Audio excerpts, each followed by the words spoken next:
everybody, we've got an interesting little car review for you today.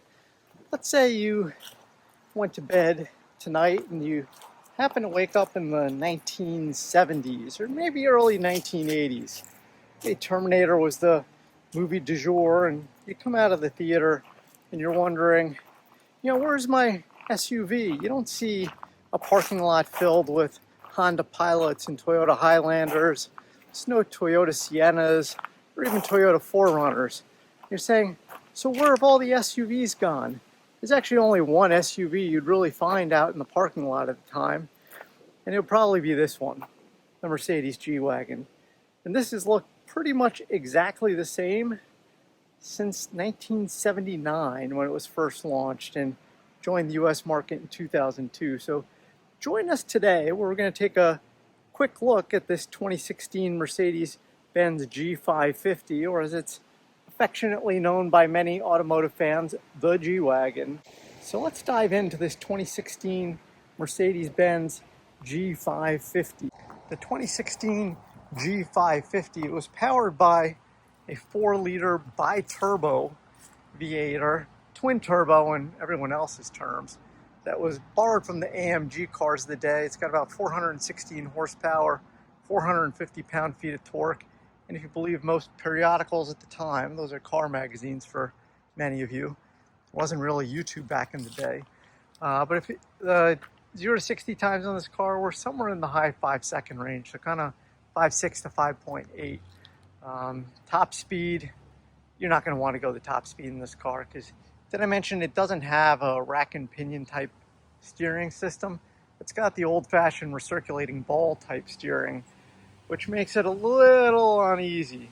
The only other place you will find a recirculating ball steering here in the mid-2020s is with the Ineos Grenadier. So styled to be a classic Defender type clone, or something also like this G-Wagon. It also has recirculating ball steering.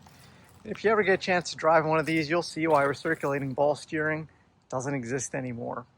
So let's take a look at the outside first. So starting with the outside of this 2016 G-Wagon, as I mentioned, this kind of joined the US market in 2002. This is the 2016 model, which is the last really of what I'll call the very, very long first generation that took us from 1979 to 2018 with this model. In 2019, they did a ground-up redesign of the whole thing that looks very similar, but it's actually almost completely different except for a couple of parts. A couple of parts being the door handles and door locks, and then also the spare tire carrier mounted on the back. But otherwise, 2019 plus, those are all new. But from 2002 to 2018 in the US market, this was it. They all kind of looked the same from the outside, and there were different changes to the interior over time, but we'll start here on the outside. So this G-Wagon here has the chrome brush guard front grille with the prominent Mercedes-Benz 3-pointed star. It's not backlit or anything like that, but it does have LED lights along with LED daytime running lights and a strip there. So even though this one, as I mentioned, is 2016, so about 10 years old now, it still maintains a modern-ish appearance. Although if you look at it from the front, this looks like a big car, but actually from side to side, it's actually quite narrow. It's about the size of the width of a compact sedan, and it's not that much longer either. It's about 180 or so inches long, excluding the spare tire hanging off the back. This kind of the last stretch of the first generation ran from 2016 to 2018. You can see we do have some modern touches here. We've got a radar sensor there for the adaptive cruise control. We do have the parking sensors, big front grille, lots of intercoolers to feed the twin turbos. We do have the standard and signature turn signal lights mounted at the top because they do need to be visible from the side for regulation as well as the front. So this is actually a pretty interesting mounting location. This model we picked up from Carvana of all places, and it's got just under 35,000 miles on it. And outside of the body being a little dirty because it was rainy, it's actually in remarkably good shape. Most of the wheels are also pretty straight too. This is riding on the AMG style wheels, which were an option on this G550, in this kind of like gunmetal finish. I think they do a nice job of complementing the black finish of the vehicle. These are 19-inch rims. And we're riding on 275/55 R19s all around. In this case, we've got a set of Pirelli Scorpion Zeros that are mud and snow rated. So not a super aggressive, it's not like an all-terrain type tread, but a pretty aggressive all-season type tread. And we come around the side. What you'll notice is we do have the very signature side badge indicating it's a V8, although we don't have the bi-turbo down here, even though it is a bi-turbo, because you'll only find that badging on the AMG models, the AMG 63 and 65. But if you're picking one up like this that's about 10 years old, I'd suggest strongly considering the G550. It's down a little bit on horsepower, although you can tune them to be equivalent to the G63 with just a downloadable tune. The other thing is the 4-liter V8 in this is supposed to be much more reliable than the 5.5-liter twin-turbo V8 in the G63, as well as the twin-turbo V12. Which is the exact opposite of a recipe for reliability in the G65. As we come around the side, you can see it's a pretty vertical type look. Standard, almost kind of postal carrier type doors. The glass on the sides is also quite vertical. And you've got a pretty sharp end here at the bottom with a little bit of taper and lip kind of running around the top. That takes us to our spare tire carrier, our standard, not LED tail lights yet because they didn't have them yet at this point in time. So we've got our spare tire carrier here. So we got the hard shell, which has the lockable latch here. You can get to the tire on that side. One of the nice things about the G is it is designed for off-road use. So what you see here in the bumper is actually a step. So you can kind of get your foot up in there, kind of grab onto that handle and climb up top. So if you've got a load on the top, it makes it very convenient to get to it. Coming around the back of the G-Wagon, we have our very famous barn door style opening. It's side hinged on the driver's side there, so it will open up curbside here in the United States. Because it's a G-Wagon, we do have our ruffled leather still here on the inside of the rear door, as well as a grab handle, which I guess if you wandered in and wanted to pull the door closed from the inside, you could, but there's no seats back here, so I'm not sure why you would. There is a household style power outlet here, 115 volts, not much on the wattage, 150 watts, so it's not much compared to what you can output out of a Cybertruck. You do also have 12 volt power out here in the back as well as some vents. And you do have this really old-fashioned cargo screen.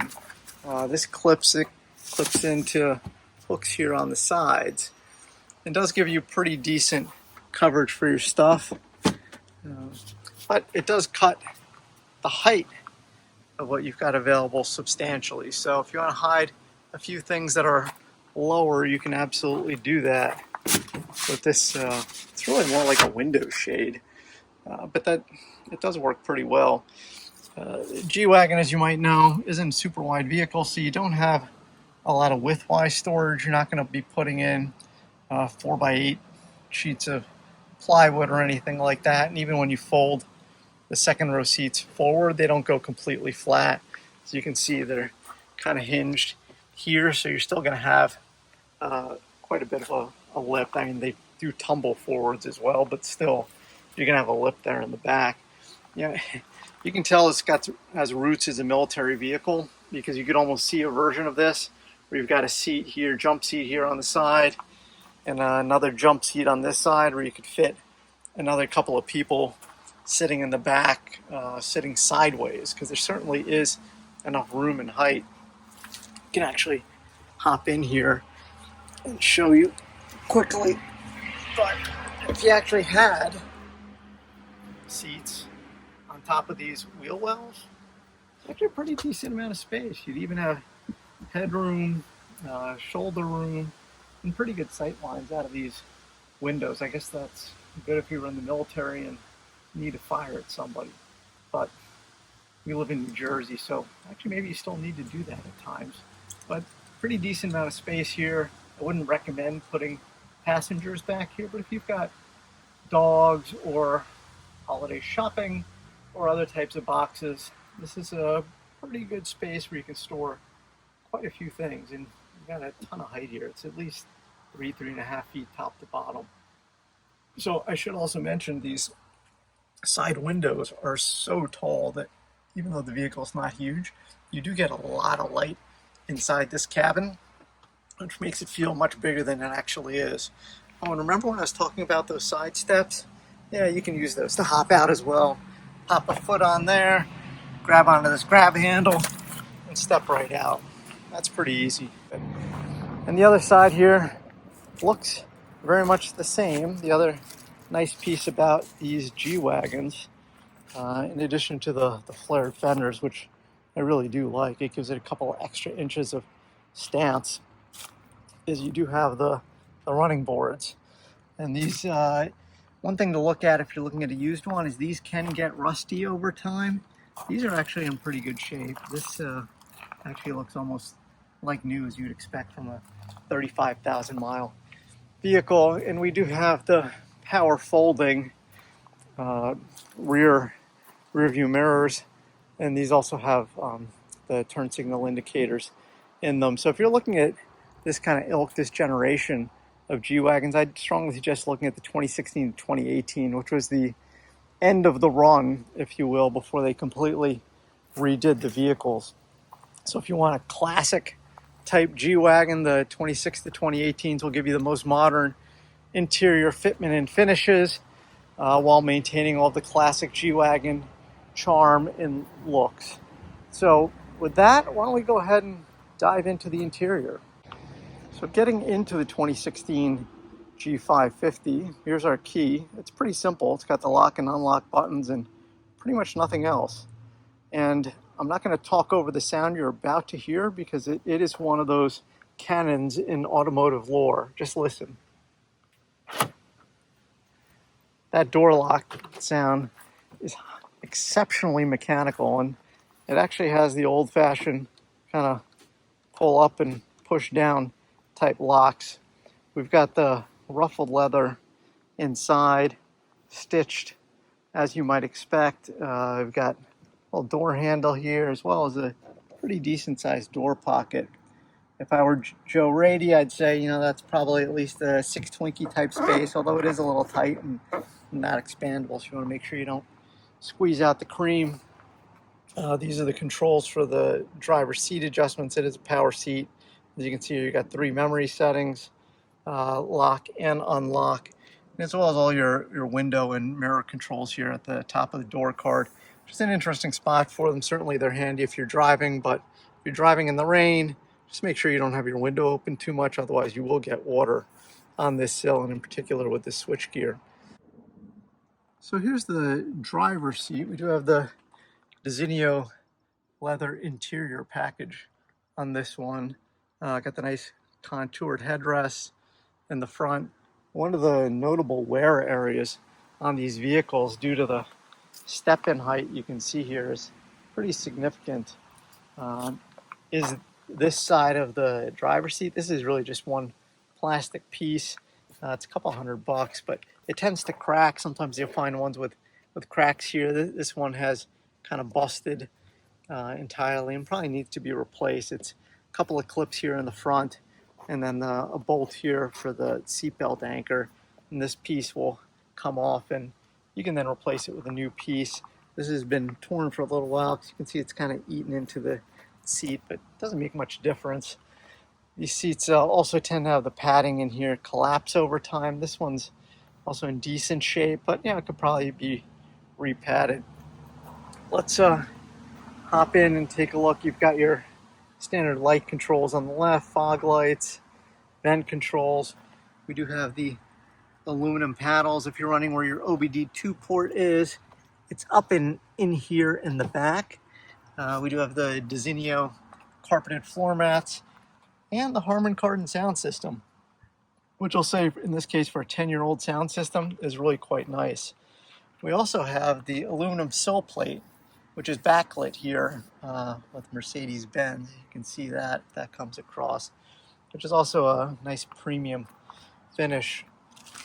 Hopping inside this G550, what you end up seeing is this is very old school mechanical. Like I mentioned, 34,000 miles on this example. You've got most of your switchgear on the left for your wipers, your cruise control, and then this is the tilt and telescoping steering wheel controls here, also on the left. So you got triple stalks on the left. This one is actually the turn signal stalk.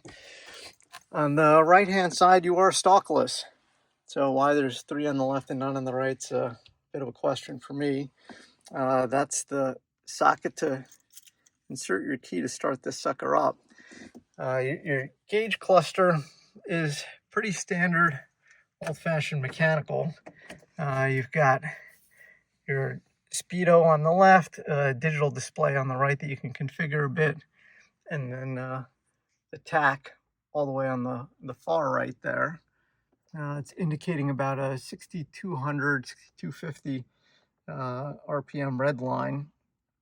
And then you've got your temperature, coolant temp there, and your gas gauge down there. So your steering wheel's got your configurable controls for your screen, as well as your standard volume controls, as well as your phone on and off, and some kind of voice activation. I think this has a very early version of voice control. There's a whole separate manual in the glove box on the voice commands in this system. Haven't tried it, don't know how well they work.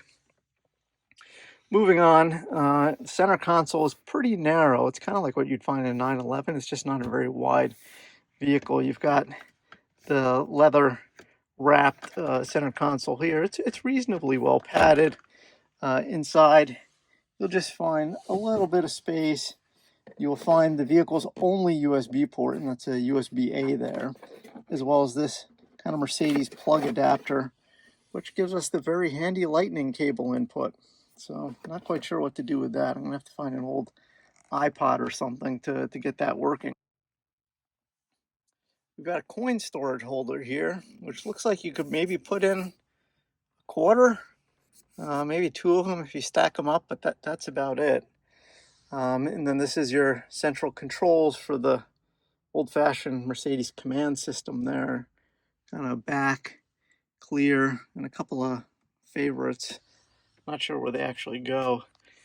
And then you've got your little shift lever here, along with your park button. This was option, I should say. There's an interesting button here. Most people don't recognize it's even here.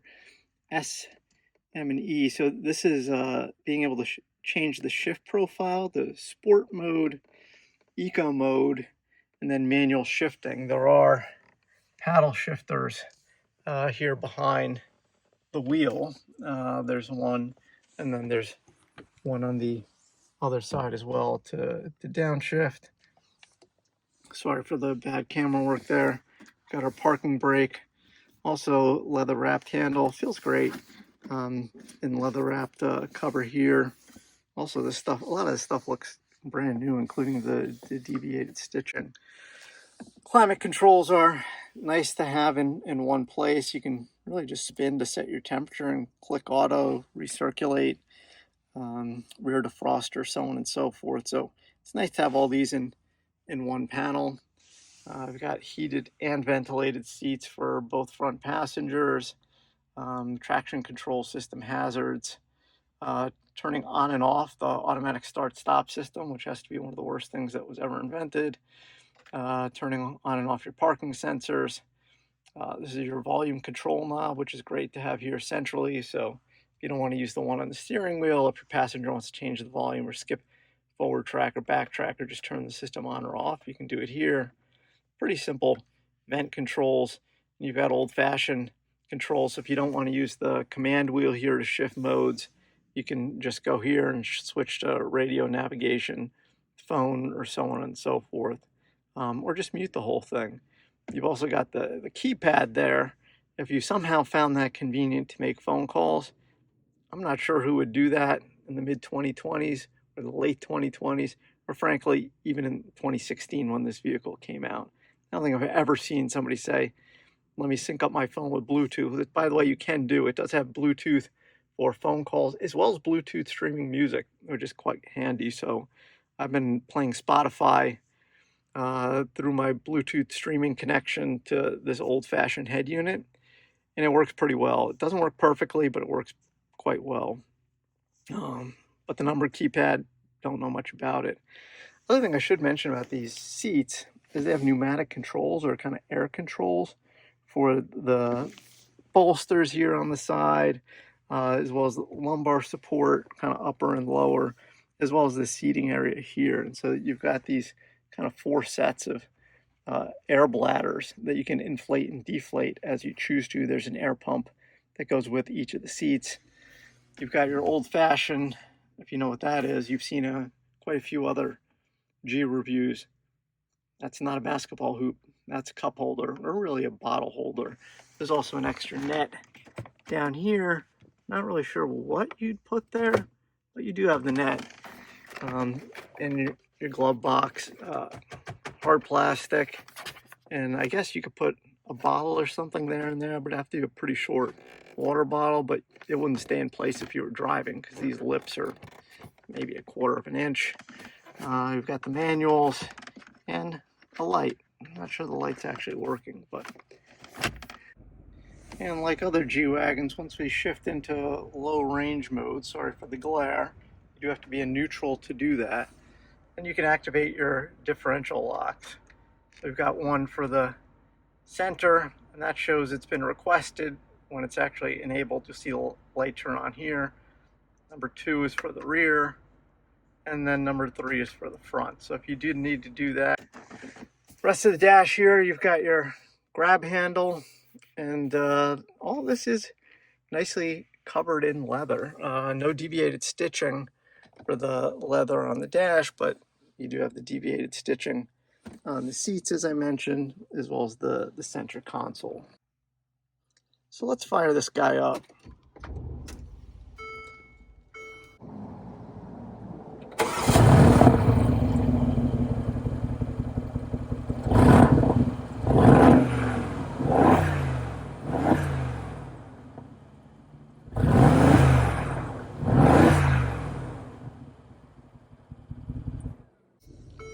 That is the old-fashioned Mercedes V8 roar.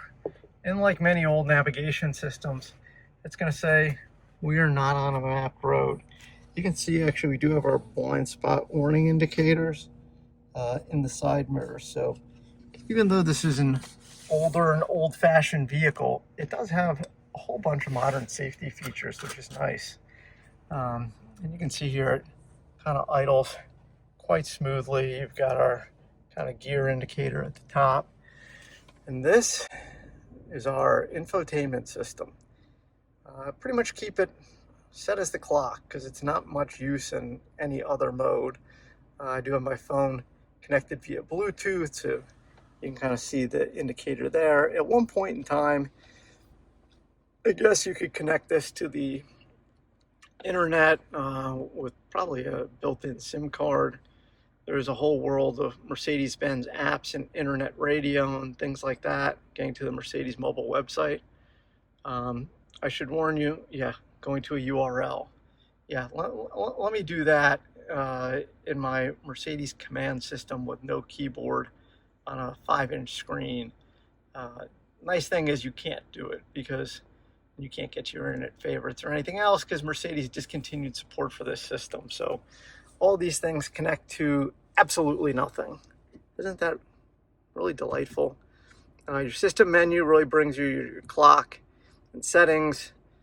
Change text reader speed for some reason. Fiddle with the voice controls if you're really bored one day. Maybe try it. Probably get frustrating. You can bring up your rear view camera. In this case, I've got it set to go when I flip into reverse, your preferred language, so on and so forth. While we're at that, why don't we just take a look at this rear view camera. So the biggest thing you'll note about the rear view camera image is a good chunk of the image is taken up by, that's my spare tire. So you can see around it, but the quality of this image isn't very good. It's more like VGA quality instead of 4K. And the spare tire carrier does take up a lot of the room. You also have the fisheye effect. So I don't know if you can see here, there's a lot of blur around the edges. So even in 2016, this was frankly a really bad setup. So I'm not sure why that was really their preferred technology. Apparently you can play videos. I haven't figured out exactly how to do that. There is a CD slot here. Maybe you can pop DVDs in here and watch on your little 5-inch screen while you're parked. You can kind of get to your phone, audio controls, which will bring up your radio system, as well as you got navigation. It's reasonable for a factory nav system that's 10 years old now. It kind of moves. It can't find a lot of directions and things like that, but at least it's something. So you got that. Continuing to look at the front here, you've also got map lights on both sides. You've got your controls to turn on the lights in the back, so it's the whole cabin, as well for opening and closing your moonroof. You've also got some SOS button and other things. I don't think any of those things would actually work because this is using an outdated cellular system, and Mercedes discontinued support for it. So while it's cool to have buttons on top, don't expect any of them to really do anything other than the ones that turn on the lights and open and close the moonroof here. Taking a look at the roof, this is a pretty small moonroof. It's a little bigger than kind of like single pane, single panel that you might have found in the early 2000s. It's definitely not panoramic. You can kind of pull it back and also close it and tilt up the back if you just want to vent it to get some air. It's nice. You've got a nice kind of, I think it's called Dynamica headliner. It's really like Alcantara or suede, something like that. It does add to the premium feel and fit and finish in this vehicle. And that just shuts. You've also got the 4 grab handles at the top, one for each side of the car, and then around the other side as well, it's your rear map lights. And that's pretty much it from the front seat. You do have side airbags, which I'd say in a vehicle that's originally designed 50 years ago, to get safety technology like that's pretty impressive. You also do have the passenger side front airbag there, as well as the steering wheel airbag. So Mercedes was still thinking about safety features, although I'm not a fan of the shiny black everywhere, which is already picking up fingerprints and smears, although it was an option. Although I should mention, there is this little slot here. Says no smoking. Not really sure what the slot is for, but I found out if I remove this little piece of plastic, I can fit my iPhone 16 Pro in here standing up. So it actually turns out to be a great place to insert a phone once you remove this little plastic tray. Maybe that's a place you can put a couple of dollar bills or something. And the dash does have this configurable center display. You can bring up your navigation information, audio. I've got hooked up to Bluetooth, phone controls, blind spot assistance. And you've got no, I don't want to reset the trip odometer. You've got a few other controls here as well. Tire pressure monitoring system. You can check your tire pressure. I don't know, whatever this Assist Plus is. Your engine oil level. I don't think I can read it well. I've got the engine running. And then just additional settings for the cluster lights, kind of when you want different lights to turn on, DRLs, surround view lights, interior lighting delay, so when you turn off the vehicle, do some of these lights stay on? So even though, like I mentioned, that this is an older vehicle, there are quite a bunch of these settings that you would expect in a modern vehicle these days. These would be in a touch screen. Here you've got them in this little mini control stack that sits in the front of your car. So not terrible and pretty easy to access. Hopping in the back, you have the same ruffled leather here on the door cards. Nice grab handle here, as well as the grab handle on top to help you get in. Still got the side step. You have the aluminum sill plate, but no backlighting here. Sorry if you're sitting in the back, you don't get that. There's no door pockets of any type or sort, so that's a little annoying. And this is your handle to get in and out. Like in the old-fashioned days, it's a handle, and it works pretty well, as well as your heated seat controls and your window controls here at the top. Even though it's no smoking vehicle, you do have a little ashtray, or I guess you could put a cord there for your phone charging. The back seat's pretty wide and flat. It's got this amazing flat bench, which we're gonna hop into in a second. It's actually super comfortable in the back. I'd argue the back seats are almost more comfortable than the fronts. These seat backs are also quite nice. You still retain the deviated stitching with the black leather. You do have access to seat anchors here. If you need to install car seats, there's two here. There's two on the far side as well. And this interior is actually held up remarkably well for 10 years old. And to give you a sense of how much leg room there is in the back, which I'd say there isn't. Now this front seat is set for me. I'm 5'10", and with reasonably long legs. And what you'll see here is it's a good thing this seat is carved out the way it is, because my knees just about hit, or actually do hit, the seat in front. Now I like to drive with my driver's seat pretty far back, and you can see it here relative to this B-pillar. In fact, the front of the seat here is behind the B-pillar. So I could tilt this and drive a little more vertically. I really don't like to, though. So if I had more than 3 people in the vehicle, it would get a little tight. I'd have to adjust my driver's seat. You do have these headrests are power operated, by the way, which is pretty nice. And as you can see, sitting here in the back, I still have a ton of headroom. Nice shoulder space. Close the door here. I got nice shoulder space. I got a sill here at the top, which is a very good height for me. If you don't like that height, you got a second height level here for the armrest. You can put it there. Top one's pretty hard. The bottom one's also pretty hard. So, and maybe on a long trip you could rest your arm there, but you are pretty much pinned against the door. There's not a lot of room because these doors are pretty much running up and down. So that's kind of what you get in terms of seat space.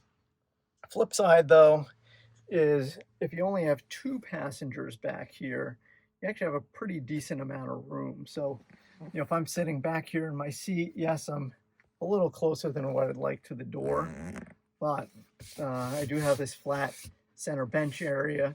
And the other neat thing about the G-Wagon, I'm just going to rotate you down here for a second, is the floor is almost completely flat. There's a little bit of a lip here. It's maybe 3-4 inches for the center, but that's about it. Otherwise, it's pretty comfy. And you can see there, if you've got your front seat position a little further up, so in that case, just behind the B-pillar instead of way behind the B-pillar where I drive, that's where my wife sits. It's actually a pretty decent amount of legroom behind that seat, so we can even slide over, and I'll show you what that's like instead. So if your front seat passenger is wanting to give you a little more room, I've got a good 4 or 5 inches here. So, and the nice thing is you got a decent amount of room in the footwell too. So it's not the biggest SUV out there. It never was, never going to be. Looking at the center stack here in the back seat, you do have 2 cup holders here at the floor level, which is a little inconvenient. You think you'd have something that kind of folds down out of the center seat, but you don't. You do have 2 vents here, but only one way to control how much air is coming out, so you better agree on that with your fellow passenger. There's nothing else. There's no charge ports back here. although you do have a cigarette lighter plug. So I'd suggest, and it's a dummy, right? It's obviously not a cigarette lighter, but you can use that 12 volt maybe to get in a USB plug or a split USB plug, so you can get some USB ports here in the back seat, because otherwise there aren't going to be any. You do have these decent sized back pockets, so if you want to, I don't know, drop a old-fashioned map just to feel like you're old school adventuring, you can do that. But otherwise, I'd say the back seat of the G-Wagon is a very comfortable place to spend some time. One thing I should note in exiting the G-Wagon is if you've got big feet, and I'm size 11, the space here, you can see here with my hand, is not very wide. So you may need to rotate your foot before you get out. Otherwise, your foot's gonna get caught between here and here. So nice little tip for you there is rotate your foot before you walk out. Otherwise, you might trip like I just did, but luckily I didn't have the camera on. And that concludes our backseat tour of the 2016 G-Wagon. So all that said, what do I think about this 2016 Mercedes G550 as we sit here in the end of 2025? A decade after it came out, this Mercedes is still pretty cool. It doesn't drive really like a modern SUV. It drives more like an old truck, because it is. It's got a ladder frame underneath and the body sitting on top. But there's something uniquely cool about not driving an SUV that looks like every other SUV that you see. And because this is a part of the very final generation of the first generation, final run of the first generation, the 2016 to 2018 models, these do have almost all the modern safety features that you could squeeze into one of these vehicles at the time.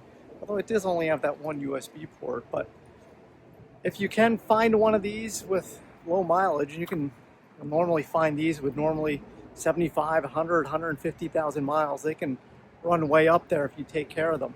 But if you can find one of these with pretty low mileage, with good service records, even if it is 10, 12 years old at this point in time, I'd say you probably can have a pretty solid performer for quite a while. So if you're in the market for a less traditional SUV and more of a more traditional SUV in that sense, I'd say definitely consider this 2016 to 2018 Mercedes G-Wagon, especially the G550 over the G63, just because the repairs and maintenance costs are going to be a bit lower, and frankly they look pretty much the same, and you're not racing this thing anywhere. It just doesn't handle very well. So with that, we're done. So if you like this video, please do consider throwing up a like and subscribing to our channel, and we'll try and share more videos and information with you as time goes on. Thanks for everything.